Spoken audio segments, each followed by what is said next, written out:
Hello, everyone, and welcome to Schwab Coaching. My name is Cameron May. I'm a Senior Manager of Trading and Derivatives Education here at Schwab, and this is Getting Started with Thinkorswim. And I want to talk about a really cool tool today. There is actually a tool on Thinkorswim that allows the options trader to make a really fancy options trade and then create a chart of that trade that can show the impact of the stock price going up and down, the impact of time going by, and even how volatility changes might impact that trade. So this is going to be an interesting discussion of what's known as the risk profile tool on Thinkorswim.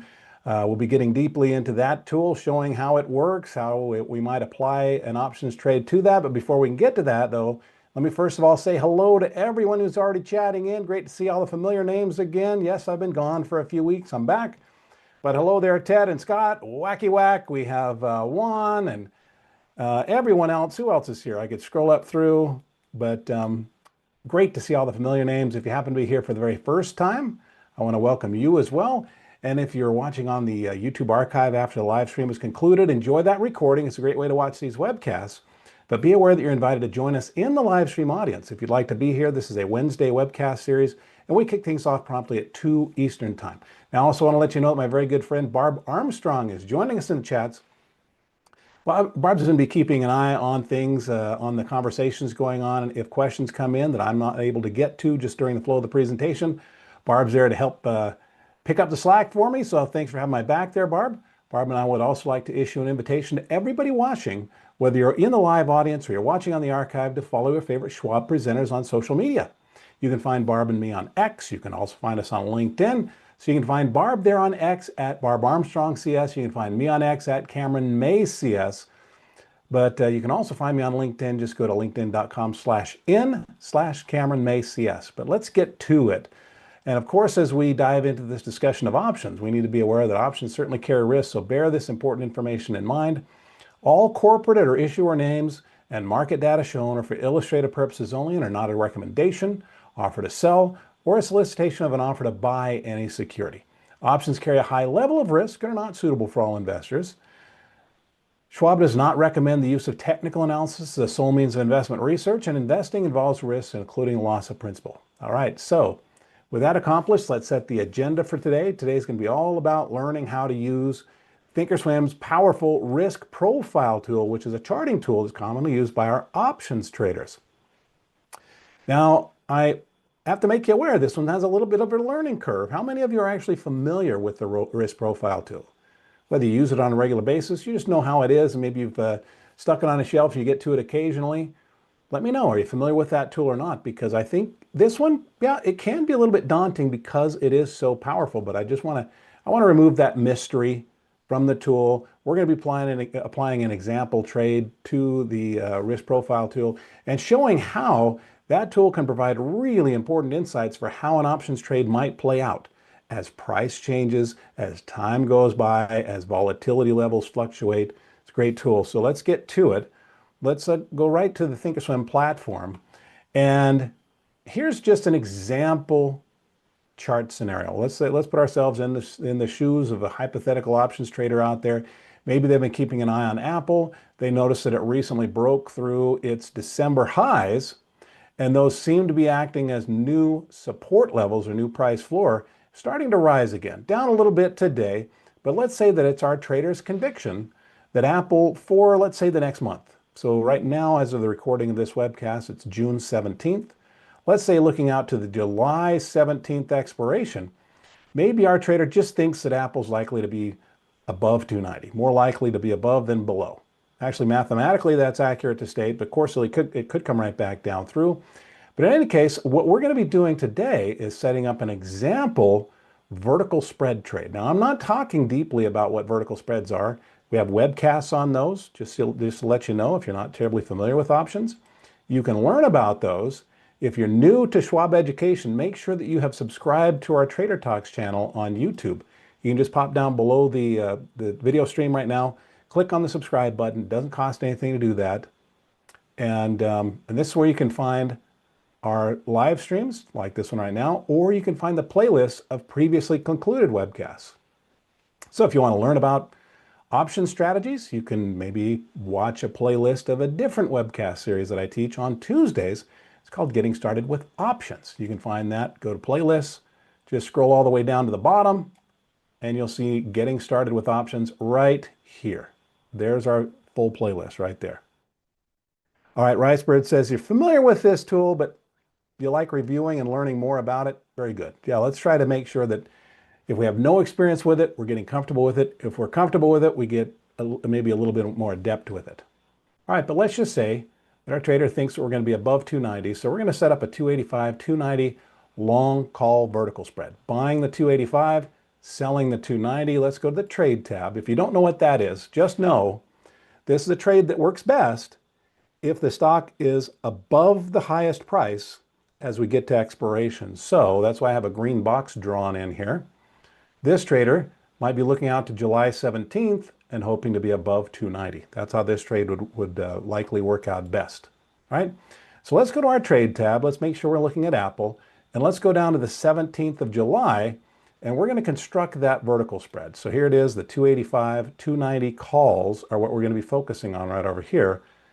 So a little quick navigational tip, we can switch this from showing all the single or individual strikes, change this to vertical, and it pairs those strikes up with one another.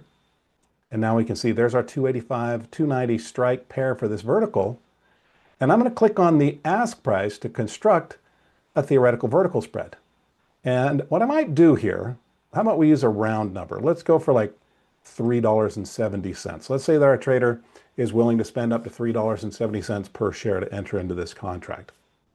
So what this represents here is a $370 investment through the 17th of July that if our trader is familiar with verticals, they know that this is going to work out best if the stock is above 290.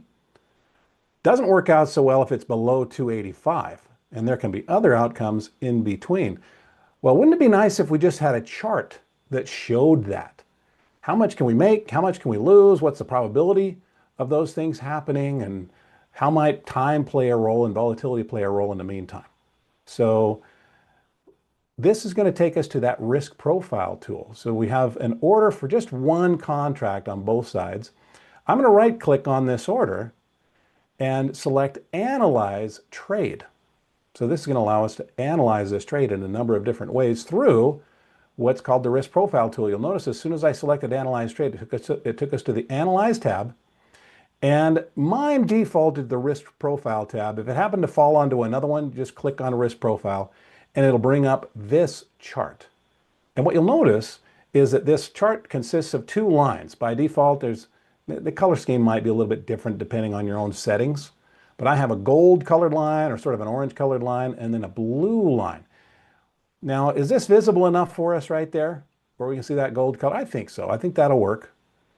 One thing that I am going to do that even some of our veteran users of this tool might not be aware of is I'm going to move these lines around just a little bit. Right up here is a little hidden icon that allows me to adjust that. Now, when I click on that icon, I got a little pop-up, but I have a multi-monitor setup and it popped up on one of my other monitors. So you're not seeing it, but basically it says float or it says fixed. By default, it's going to say float. We're going to switch it to fixed, which means, just think of it this way. I'm going to fix it to where I want it.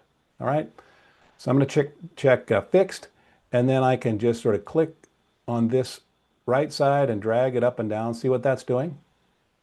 I can also come into the grid and click and drag those lines up and down here. I want to get those out of the way so we're not overlapping with this down here, just so you can see it better. I don't normally make that adjustment, but I want you to be able to see that. So let's talk through what this chart is. Really what it is a profit and loss chart for this vertical spread that we've created. So right down here is our vertical spread. We can revisit the construction of that spread right down there. But up here are two lines, both of them showing us profit or loss potential, but at different times. By default, this the orange one here is going to be showing us how our trade is likely to play out at expiration. The other line is going to show us how the trade would perform today, given changes in certain variables. All right, but just basically it's profit or loss. So we have a profit or loss scale over here, and the scale automatically adjusts to the trade itself. So right now, this is kind of topping out. You veteran users of vertical spreads, if I have a $370 investment in a $5 wide spread, how much does that leave over for profit? It's actually a $5 wide spread times 100, it's $500. 370 of that was invested, so that leaves us 130 bucks as a maximum theoretical gain. So this scale isn't going to go above, it's not going to go up to 1,000. 130 is as high as it can go. So this is showing us how much we might make, and it'll stretch down to how much we might lose. And then just give us a visual representation of those potential levels. And then down across the bottom, we can see prices. Now, what I want to draw your attention to right now is this dashed line down the middle. This is known as a slice. There's another slice over here and another slice over here. It's kind of slicing up the chart. In this case, there are 3 slices, slicing the chart up into 4 quadrants. But the center one is just the current price. Okay, Bogus Chinchilla says, do we have the ability to change the colors of the maximum profit or loss lines? Yes, I'll do that for you, just so you can see. All you have to do is come over here and right-click on it. Right-click, and you're going to get, I actually accidentally right-clicked right directly on one of these slices. So it moved that instead of giving me this. I don't like that there. Let me click on that. Actually, let me just do this. There we go. I just put that slice back where it was. Anyway, I'm going to right-click here. Oh, it doesn't like me today. Right-click, and then we can change the color right there. So maybe a red will be a little bit easier to see for some. Anyway, you're going to see some repetition now with resetting the slices. There we go. Sam says, this one is a tough one learning. Well, really, Sam, yeah, I agree with you. Lots of different things that we might do here. But for the trader who just wants to see their profit or loss potential, really just a right click and analyze trade might give them all they need to see. But basically, what we're seeing here, let's focus on this red line first. This is how our trade will perform at expiration under specific assumptions. And the assumptions are, what did price do? So this middle line here is showing us where price is right now. So Apple right now is trading at $296, actually on the dot as of this moment. You'll see that changing. So that's the current price of Apple. Well, this is a bullish vertical spread. So how does a bullish vertical spread do if the stock goes up going into expiration? Well, we might know that if this stock is above $290 at expiration, our profit has capped out. So if it's a 290 or 300 or 310, you'll see that our profit or loss line has capped out right up there at $130. And as I point at that line, it's showing me the numerical value of that outcome right down here. So let's point at the line and we can see 130 bucks on July 18th. That's expiration. Well, what if July 18th comes and we're not above our vertical spread? Maybe we're down below it, down below 285. Well, what happens there? We've lost $370. So just by moving my cursor around, I can see potential profit or loss scenarios based on price. So what if we're in the middle here? Well, if we've fallen below 290 but not gotten all the way down to 285, we must not be making our maximum gain. So maybe we have some gain, but not the full 130. Or maybe we have some loss, but maybe not the full 370. So that's being reflected over here now. And then at one point in between those two strikes, there's a break-even point. That's what this red hash means. It means zero profit achieved at expiration. Where does that happen? That happens at 288.70, basically. That's right here. So that tells us a lot of important things about how this trade might go. If it goes up, we might make money. If it goes down, we lose money. If we're in between our strikes, we could be making some, we could be losing some, we might be at break even. All of that laid out in that one line. So what is this other line, this blue line? This is showing us, well, how is the vertical spread doing before expiration? And by default, this is just going to be looking at today. Notice the date down here. Today is June 17th. This is showing us June 17th. And right down here is where we can change our assumptions. Maybe we don't want today. Maybe we don't want expiration. Maybe we want some other time. So first of all, let's just use today. What you'll notice is the stock trading around 296. this vertical spread needs to go up a little bit just to hit break even today. If it keeps going beyond that, we'd be making some profit, and you'll see that profit kind of grow right here in the blue number. See that? $25, $27, $30. If we start to slip today, we're losing additional unrealized loss on that trade. It's additional because there's slippage on a trade that we have to make up for, the difference between the bid price and the ask price. FASASN says, why don't the profit and loss and price axis as a bubble when you hover over the X and Y axis? I don't know quite what we're asking there. My apologies. You mean you want to see a bubble next to your cursor? I suppose that's a possibility that might, I don't know. Anyway, it's not available at this point. You can see something like that on the probability analysis. I think that might be what you're asking about.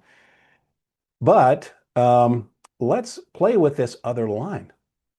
So let's come down here. And what do we know about options as time goes by? Some options do well, some options do poorly. Let's start to change our assumptions about the date. So I'm going to start dialing this up. We can use a little calendar and ask ourselves, let's say, I wonder how this would be doing next week, and I could change that with the calendar. I'm actually going to use the plus and minus buttons here.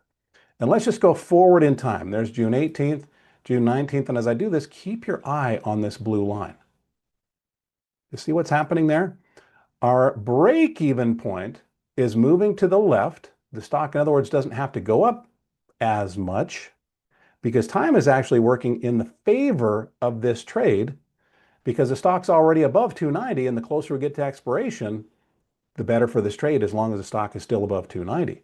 So this is where we can build in our assumptions for a time value, and we can intersect that with price. Hey, I wonder how this trade would be doing. Let's just say on June 30th, if our stock is trading at, let's say, $300. Well, I could come right to 300 bucks, and I can intersect here, and you'll notice it'll tell us the outcome of the trade right there. At 300 bucks, we're up about $34 on the trade. You see that? We don't have to be pointing exactly at the line. We just have to be at 300 bucks. And that gives us a very accurate projection of the outcome of this trade. These are not estimates. Now, our guess, is price guaranteed to be at 300 bucks on June 30th? No, that's definitely not guaranteed.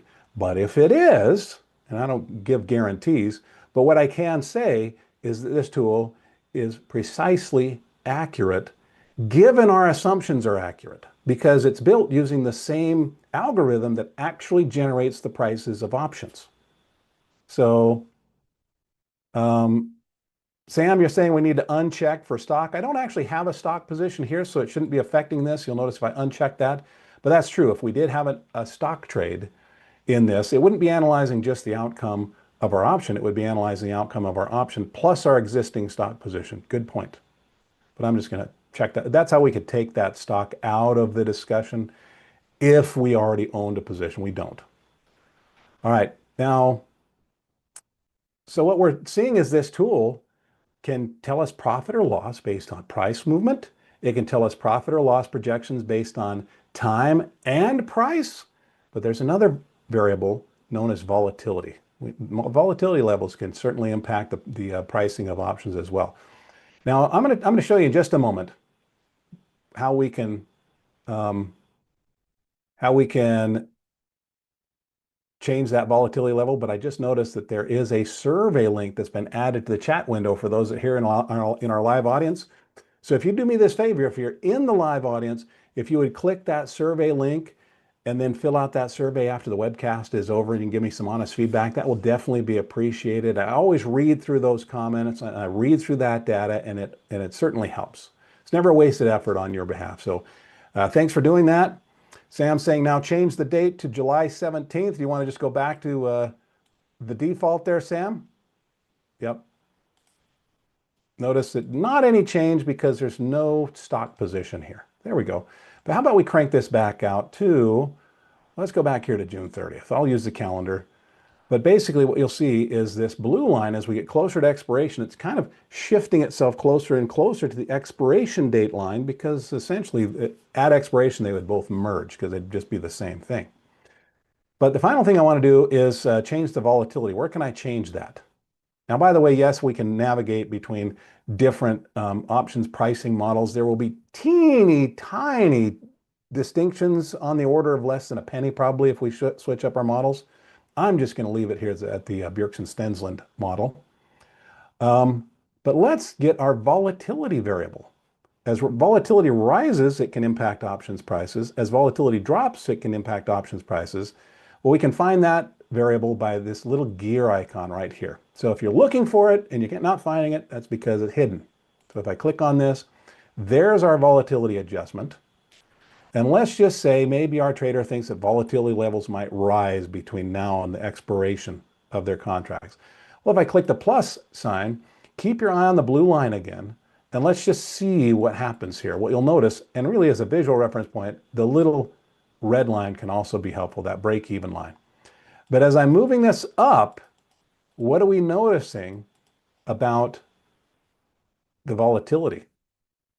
It's actually moving the break-even point further away from the current price. It's making it more difficult to accomplish. That's because even though this is a debit spread, and I know this is getting a little bit deeper in the weeds, when we buy in the money and we sell closer to at the money, that volatility is actually, the short option actually has a higher volatility impact than the long one.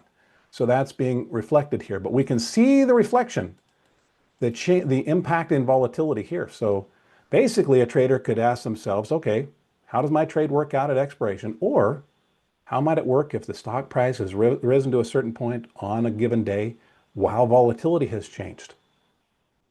Nifty little tool there. So that's what these lines are for. Now that we understand those, let's explore these other lines. Now I'm going to hit reset again. Let me come right here. Let's reset the whole thing. Come up here, click on reset. It's going to ask me, are you sure all your adjustments are going to be changed? Yep, I'm okay with that. So as I hit reset, I want to talk about these vertical lines, the slices. We know that this one is the current price of the stock. What are these two? These are generally known, they're just known as price slices. And Thinkorswim doesn't know which slices might be important to each individual investor. So they basically put three on the chart, one at the current price, one 10% above, and one 10% below. And these can be used for a number of things. First thing they can do, let's come down here where it says price slices. I'm going to open this up, and you'll notice this will tell us, just at a quick glance, stock right now is at 296. Well, what if it went up 10% to 325 bucks? What would be our profit or loss on that trade? Well, that would be about 115% unrealized gain if we're able to get up to 325. What if we drop down to 266? And this is assuming basically an immediate move, or a 10% drop in the stock, that's 266 bucks. So this can tell us how the stock might be performing at a glance at different levels like that. Now, that's nice. But I'll tell you, maybe in my observation, there's a different way or not a different way. Maybe this is sort of the primary way that a lot of traders that I've seen using the tool prefer to use these slices. And that is to look at the probabilities of things happening. Sam Flanagan says something's not adding up on the percentages, should reflect a number. Not sure what you mean by that, because we do see a number here. We see percentages there. And the strike prices can be customized. So maybe there's been a customization that's been made on your end. I don't know. My apologies there, Sam. But this is looking just exactly like I would expect it to look. But I want to discuss something else here, and that is going to be our, just the probabilities of the trades. So first thing I want to do is let's change this date up here. Let's throw in that June 30th date again. So we're not changing the date down at the bottom, we're changing this up here. What is this showing us? Well, notice, this date has importance for our slices. It also has importance for this gray area. All right, let's talk about the slices first of all. So if our stock right now is at 295.61, and we've gone to the trouble, we've done some charting, we think the stock is going to go up and maybe stay above 290. Well, what's the probability? What's the mathematical probability that we're above where it is right now on June 30th? That's what this is kind of telling us. Well, on June 30th, there's about a 48% chance that we're above the current price of the stock because we chose um, June 30th up here in our date. There's additionally about a 2.5% chance that we get a really strong move and we're all the way above 10% higher than that. But well, the stock has gone up 10%. But in any case, if we add those up, about 50% odds that we're above where we are right now. There are about 50% odds that we're below where we are right now. Kind of makes sense because a stock can go up, a stock can go down. Well, what's the likelihood that we fall within a range of prices by June 30th? Well, that's where this comes into play. Notice there's a number here, 68.27. It's not a random number. What is that? That in mathematical terms is known as a standard deviation. If we were to draw a box and say, hey, I want a 68 probability that on June 30th I land somewhere in that price box, that price range. Well, there's a 68% probability. That's one standard deviation from the current price that we fall somewhere between, a shade over 310 and maybe a shade over 281. So for some traders, they're just looking at what's the probability that I'll land within a certain range. And that's where this can come into play. That's adjustable. We can go for different, you'll notice there are different standard deviations here. We can go for one standard deviation, two standard deviations, three standard deviations, or we can set a custom percentage range right there. One standard deviation, 68%, two is 95, three is 98-ish, a little bit of rounding there. We can also change our date. So what if I just want to see, with a 68% probability of being right, where we land on expiration? Well, let's push this out to July. Looks like we'd have to widen that range to maintain that probability of being right. So that's what those numbers represent. So that's nice. These numbers here, the percentages, can be powerful, but I don't know that it's terribly important to a lot of investors to know, well, what's the likelihood that we land somewhere between where we are right now and 10% lower? Or what's the likelihood that we land where we are right now or 10% higher? Instead, maybe our trader is interested in something like, well, what is the chance that I break even? What's the chance that I make my maximum gain or that I make my maximum loss? So I'm actually going to reposition these. Let's take this slice and I'm going to move this over to 285. There we go. Now I'm going to intentionally leave that off by a little bit. Notice it says 285.02 and it says there's about a 31% chance that we are below 285 on expiration. That's what this is telling us. But I'm off by a couple of pennies. Well, I can actually adjust that right down here. Keep your eye on this number as I change it right down here. If I want to be more precise, I can actually just type in the number. And as I move away from that, notice this is now precise, 285. So there's about a 31% chance that come July 17th, the stock has actually fallen. We didn't think it was going to, maybe it did. And we're in maximum loss scenario. We're losing $370. Well, what are the odds that we break even? Let me click this and drag that to let's see, 288.70 is basically where our break-even point is going to be. Shall we be more precise with that? Let's change that numerically here. There we go. And it looks like that tacks on a few percentage points. So how would we interpret this? Well, there's about a 53% chance that we land above break even, but below, basically 10% above where the price was today. Or in other words, there's about a 63% chance that we break even and make some money. Well, what about just hitting maximum gain? Let's take this over to 290 on the nose. I'm just going to do that. There we go. Well, there's about a 61% probability that we make maximum gain if we just put this trade in and let it go. And that's all we did. I know that I've been doing a lot of things, but all I've done here is I clicked on that slice and moved it over. I clicked on another slice and I moved it over. And I clicked on a third slice and I moved it over. Barbara says, how often do you actually use this tool before you purchase a spread? That's a really good question, Barbara. Interestingly, I think the more veteran you get with the usage of this tool and with spread trade or with just options trading in general, maybe the less the trader will actually use this tool. I've actually said this in my webcast before. I think this is a fantastic tool, but it's kind of like a calculator.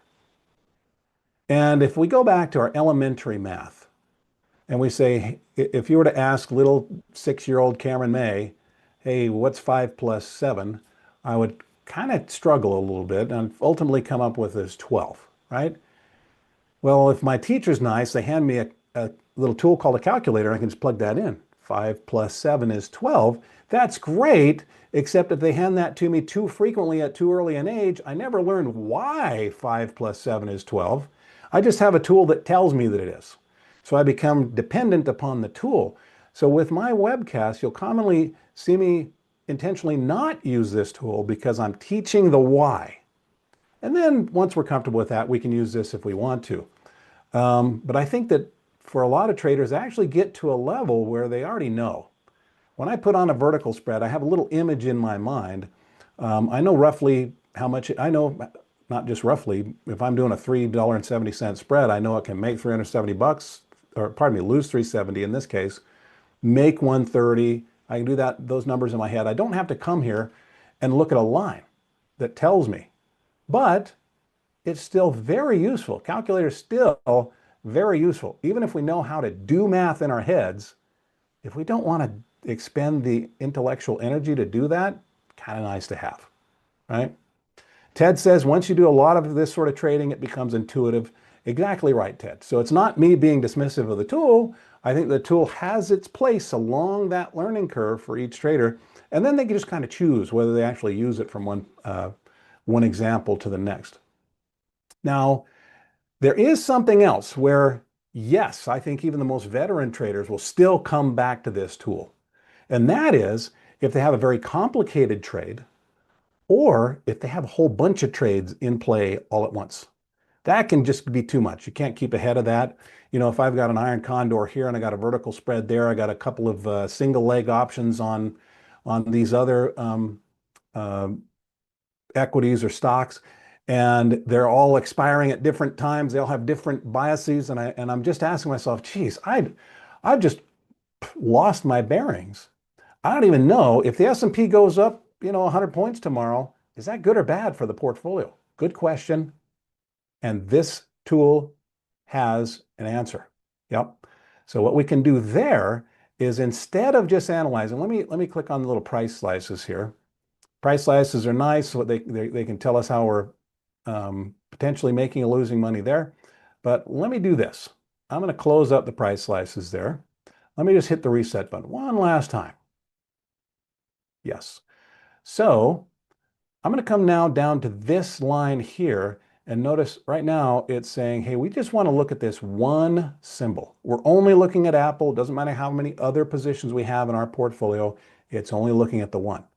Well, what if I want to look at the entire portfolio all at once and get a profit or loss chart drawn for that and then anchor it to an index, say like that, let's say the S&P 500. So I can ask myself questions like, how is this complicated portfolio going to perform if the S&P goes up or if it goes down, and what happens, if time goes by? So I'm just going to change this from single symbol to the portfolio. Now notice it uses this phrase beta weighted. What that's doing, it's basically estimating how each position is likely to perform based on how it's performed in the past against the S&P 500. So the phrase beta refers to how a stock typically moves relative to the S&P 500. If it just moves with the S&P, we say it has a beta value of 1. In other words, it has a one-to-one relationship with the S&P. So the S&P goes up 1%. Our security would typically go up 1% if it has that beta score of 1. If it goes down, if the S&P goes down 1%, that security would likely go down, 1-ish percent. In any case, at least it has historically. So beta looks at the history of how stocks have performed and then just use that as a projection for how they might perform in the future. And it typically does, I can never guarantee again, the future, but that's what this is doing. It's forecasting how the portfolio is likely to perform as the S&P moves. So let me click on portfolio, and you'll notice I'm getting these weird, they're just two lines over here. It's looking a little bit goofy. That's because I did manually adjust the scale of the chart, and it's still manually adjusted. I just need to go back here, set that back to float. And what we're now looking at is, this is a projection of how our portfolio is likely to perform if the S&P goes up or if the S&P goes down, but we need to anchor it to the S&P. Right now it's anchored to Apple. It's saying, well, here's how your portfolio might perform if Apple moves. Let's change this to the SPX. All right, so now this is giving us projection. S&P at 74.75. How are we likely to perform if S&P goes up, the entire portfolio? How's it likely to perform if it goes down? So nifty little feature here. We can play with time as well. So if options are a primary thing in this portfolio, we can start to build that assumption in. But there's definitely something I can say about this example portfolio without even looking at it. And that is, because I see this sloping left to right, this is a bullish portfolio that's very likely to do best if the S&P goes up. It's also probably not going to do well if the S&P goes down. But guys, we've actually accomplished what I set out to do today. I wanted to introduce you to this powerful tool known as the risk profile. So if this is your first time using it, yes, it takes some repetition. I know I clicked on a lot of buttons and you're trying to remember them all right now. That's a lot of pressure. A little bit of repetition helps with that. That's why we record these webcasts so that you can go back and review them, maybe hit the pause button, go do it on your own in your paper money. So a suggestion for you, if you are new to all of this, make sure that you have subscribed to our Trader Talks channel on YouTube. Okay, so here's that channel called Trader Talks Schwab Coaching Webcasts. You can join the live streams here. You can also find the playlist. Just pop down, click on the subscribe button. Barb and I would also suggest that you follow us on social media. So you can find and follow Barb on X at Barb Armstrong CS is her handle. You can also find and follow me on X. Here's my handle, at Cameron May CS. There's the guy you're looking for. Yes, things have changed. There's Scotland. I just got back from there. Anyway, but I do post here regularly. Just posted this morning. I asked, hey, with Google, is this an uptrend or a downtrend? Let's talk about charts for a moment. And as you reply to my posts, I just try to reply right back to you. Deliverance for Now says, could you make the cursor a little bigger? Let me ask you a question. There's a setting that I have to adjust. Are you seeing a big blue cursor or are you seeing a little white cursor right now? Chat that in for me, because from my perspective, it's a big blue cursor. It should be quite visible, but there is a setting in the presentation software that I need to change if it's not showing that way. All right. All right. So, but you can also follow Barb and me on LinkedIn. Go to linkedin.com/in. And then for me, it's just /Cameron May CS. All right. Bogus Chinchilla says you're seeing the blue. That's good. That's what I want to hear. Bryce Bird, you're seeing the blue. Okay. Very good. All right. Anyway, yeah, if you're replying to my posts here, just my posts anywhere on social media, I do try to reply right back to you. So best place, it's the only place to connect with me in between the live streams. Hey, everybody. Time for me to let you go. Thanks for giving me your time today. Fill out that survey if you would. Again, there's a survey link for the live stream audience in the chat window. If you click on that survey link and fill it out, it's only 2 multiple choice questions and then a comments box and a suggestion box. But I take the time to read through that stuff when you submit it, so it's very helpful. Thanks to everyone for all the thumbs up. I can see about 100 people watching the live stream. We've had 39 already click that like button. That's excellent. That's like applause to your presenter. But it also gives my gives my video a boost in the YouTube algorithm so more people can find it. All right, everybody, go enjoy our next webcast. I will look for you in a future webcast. I'll also look for you on social media, on X, on LinkedIn. Barb, thanks for helping out. But everyone, have a great day. And whenever I see you again, until that moment arrives, I want to wish the very best of luck. Happy trading. Bye-bye.